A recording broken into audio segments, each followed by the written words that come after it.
So you're in a tight spot.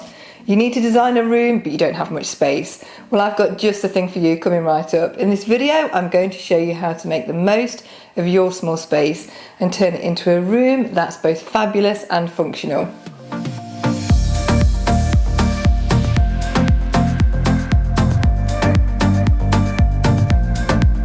Hey there, it's Natalie here, and I know all about designing small spaces. In fact, sometimes I actually think it's a little bit easier to work with a smaller area because then you can really focus in on what's important.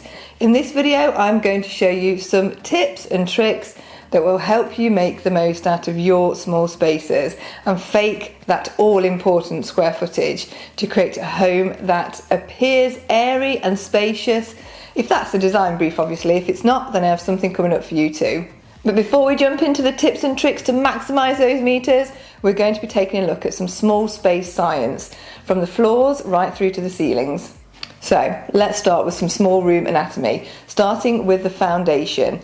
In a small space, you want the flooring to flow, with no jumps, no abrupt endings, and nothing to draw your eye to like an intricate pattern, say, or a detailed design. We're looking to elongate and expand. One of the best ways to do this is with a little visual trickery, using your eyes. So if you've got a diddly little apartment, say, then keep the flooring finishes the same throughout. Continuation feels expansive. Laying a plank style flooring horizontally across the slimmest part of the room is going to widen the space as it stretches your eyes. Diagonal lines again and patterns such as chevron and herringbone can also help you create a spacious feel. They draw the eyes left and right, and they also add in a little bit more energy to the room. Also, you want to go for large format planks and tiles. This helps the space feel more open and airy with less lines, less breaks or less grout lines. Lighter, brighter area colours for your flooring finishes work well to help expand and not recede. Staying neutral with those finishes and not going too dark, well, it's going to help you increase the feeling of space. Go with lighter wood finishes, say, like light oak, maybe ash, limed or even whitewashed. If you're thinking of adding in a rug, then sticking with a similar colour is better than contrasting. If you add in contrast, then you're going to add in an abrupt ending. And we want free flowing, not sectioned in any area. It will only make it feel smaller, so stick to a similar colour palette on your flooring surfaces. Next up, we are moving up, literally. Small space science, if you haven't got it already. You know, we want to stick to no abrupt stops. Don't give the eyes an ending. This also applies to your walls. Create expansiveness by painting all surfaces, woodwork and the walls the same colour. In a light, neutral, off-white shade maybe. Carefully look at your room orientation too, so you can select an undertone that works with the colour and levels of natural light that you've got in your room. And whilst we're talking about colour choices, if the brief is to maximise the feeling of space, of course, then painting your room in a monochromatic colour palette is a really great idea. By using different shades of the same colour, you can create the illusion of depth and quite a lot of visual interest. It stops the room from becoming monotone, which literally means in Greek, one tone, monotonous. I am sure you've heard about paint it white, make it bright. It feels so much bigger. And that is of course true at times. But what if you want to create a cosy cocoon of drama and intrigue? Then you can go dark. Don't shy away from darker colours in small spaces. If you want a deep, dark retreat that packs a dramatic punch, then go deep and dark.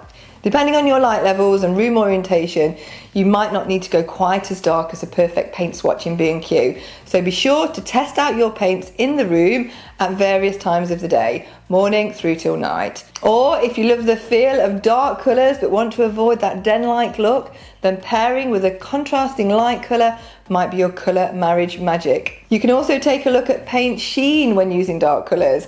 I'm a matte girl by heart, I'll be totally honest. I do lust after those chalky matte finishes, but understanding how you can use paint sheen to your advantage in smaller spaces is another addition in your design toolkit. So paint sheen is going to help you bounce around that light from eggshell at one end of the shine spectrum to the other end with higher shine sheen, the more dramatic effect you will get. As you can see in this inner hallway, a diddly little space that defies all of the small space rules, contrast trim, dark colours, dark floor, but the reason it works so well is because of all that sparkle and sheen from the metallic finishes and the extra mirror to lend a helping hand. Without some of that sheen, it would suck the light out of the space. And what it actually does with all that light, it sucks it in. It's a bold style statement and quite a dramatic feel. Adding in a paint with sheen will add in some light reflectance quality and help you bounce a little light around, so don't rule it out. But you do really carefully need to consider the state of your walls and ceilings. One of the reasons that we love matte so much is for its forgiving qualities. The lack of sheen means that when you bounce around the light, there is nothing to reflect. So the imperfections, well, it just swallows the problem right up. As with your walls, paint finishes, high shine furniture, materials and finishes that are reflective will generate the same maximising effect that a mirror will, bouncing around light and making for a generally airier space. And whilst we're working our way up to the ceiling, a hidden and forgotten element that packs a powerful punch in small space design is utilising your walls as a style statement and also as a functional double duty for storage and freeing up some of that floor space. So take a moment to consider how you can put your walls to work. Think about storage, think creatively, think about drawing the eye up the walls. There are so many creative ways to work your walls. Grab the PDF below this video for some creative small space inspo. So let's keep on moving upwards. What do we do with the ceiling? All over the same colour and no breaks is a great choice.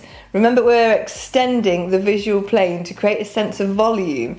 Try using the same colour from the floor through to the ceiling.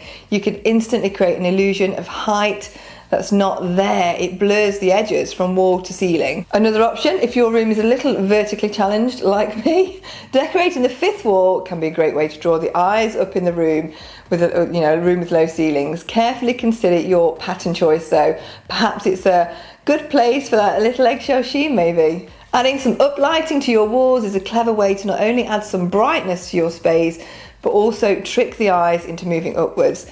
Adding in directional light both up and down will increase the space and sense of height. So carefully consider your light fitting in a room with low ceilings. Opting for a sheer finish that's say like a glass fitting or something, well, it's going to give that barely there look and add to the sense of openness.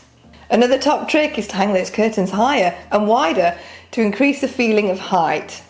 Okay, we've completed small space science and room anatomy. Now let's move on to what to put in your space to increase that square footage.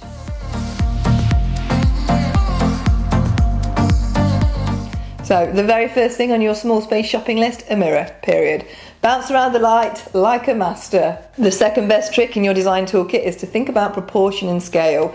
Using this will turn you into a magical mind bender, as perfectly proportioned items that don't overwhelm the space will create the illusion there is more space than there actually is.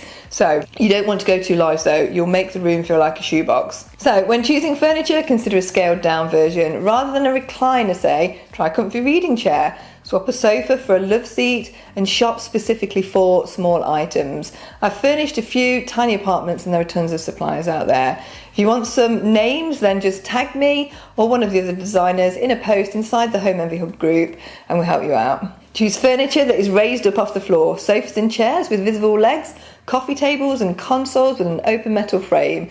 The more streamlined the furniture, the larger and more airy the room will feel.